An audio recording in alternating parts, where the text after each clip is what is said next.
Here's the devastating impact of the coronavirus pandemic. The impacts of the novel coronavirus are wide-ranging and relentless. Hospitals are overtaxed. Unemployment has soared. Daily life is on an indefinite pause. Comprehending the toll the coronavirus has taken is complicated. Its spread may not end for weeks or months more. The following numbers may help you make sense of it.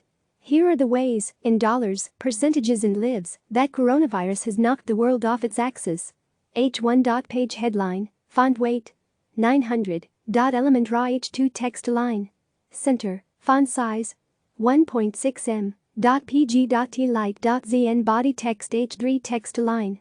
Center, font weight 100. Display inherit, color numbers CC0000 add media screen and min width 640px. .zn body text h3not.l headline not.cd headline before margin 60px auto 10px 211 the number of countries and territories that have reported COVID-19 cases.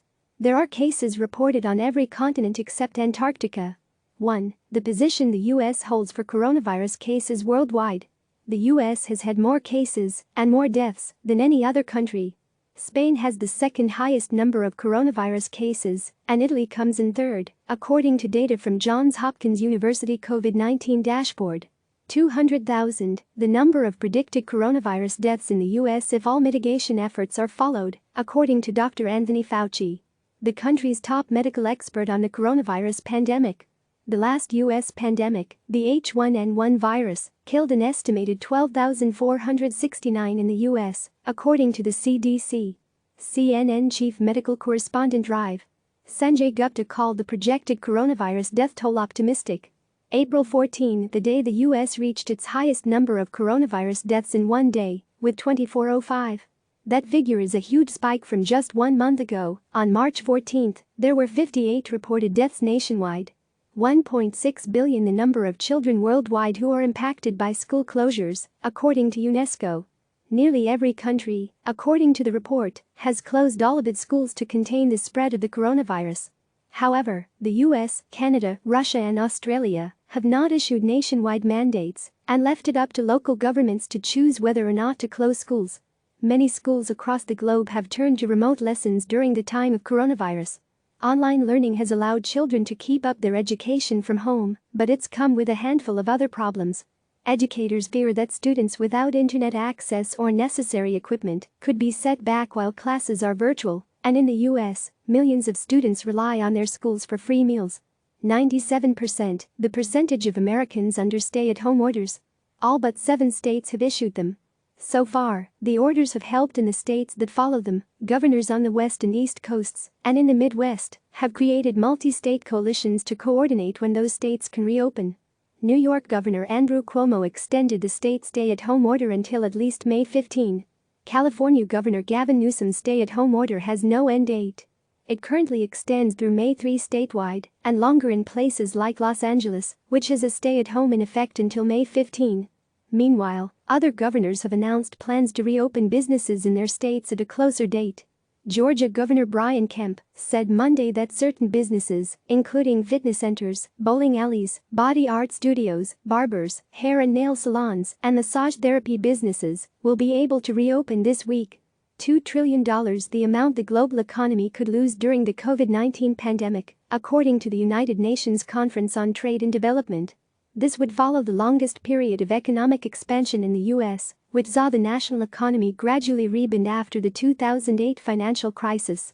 22 million the number of Americans who have applied for unemployment in just the last month as businesses have been forced to shutter. That means roughly 13.5% of the labor force is out of work. It's the largest rise in unemployment claims since the Department of Labor started tracking them in the 1960s. The predicted rate of profit growth for American companies in 2020, as predicted by Goldman Sachs in February. The investment bank published its grim report less than 1 month before the World Health Organization declared the coronavirus a pandemic. A steep decline in Chinese economic activity, paired with U.S. businesses that have since halted, could potentially lead to a recession, the company said. March 16.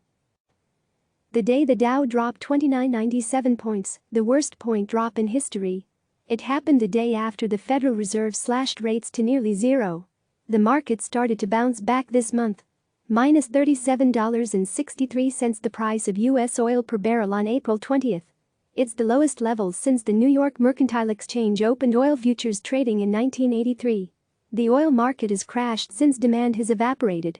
$225 billion the amount of revenue the restaurant industry stands to lose this spring due to coronavirus closures, according to the National Restaurant Association, a trade group of restaurant owners.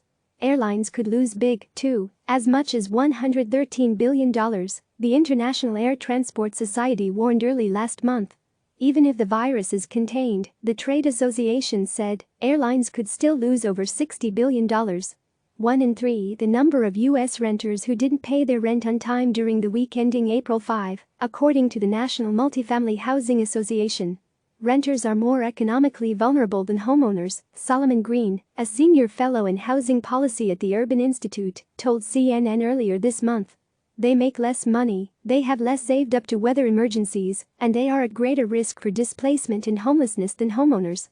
150,000, the number of coronavirus tests being performed daily, according to Dr. Tom Frieden, former U.S. Centers for Disease Control and Prevention director. Frieden told Dr. Gupta on his podcast that the U.S. would need to administer 450,000 tests daily to account for the highest priority people, and 10 to 20 times that amount for extensive testing. 16 the number of pages of obituaries the Boston Globe ran on April 19.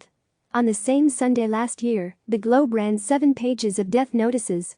Newspapers and other hot spots around the country are also seeing a drastic rise in the number of obituaries and death notices they are publishing. Read how to help and get help. Click subscribe to receive the latest news.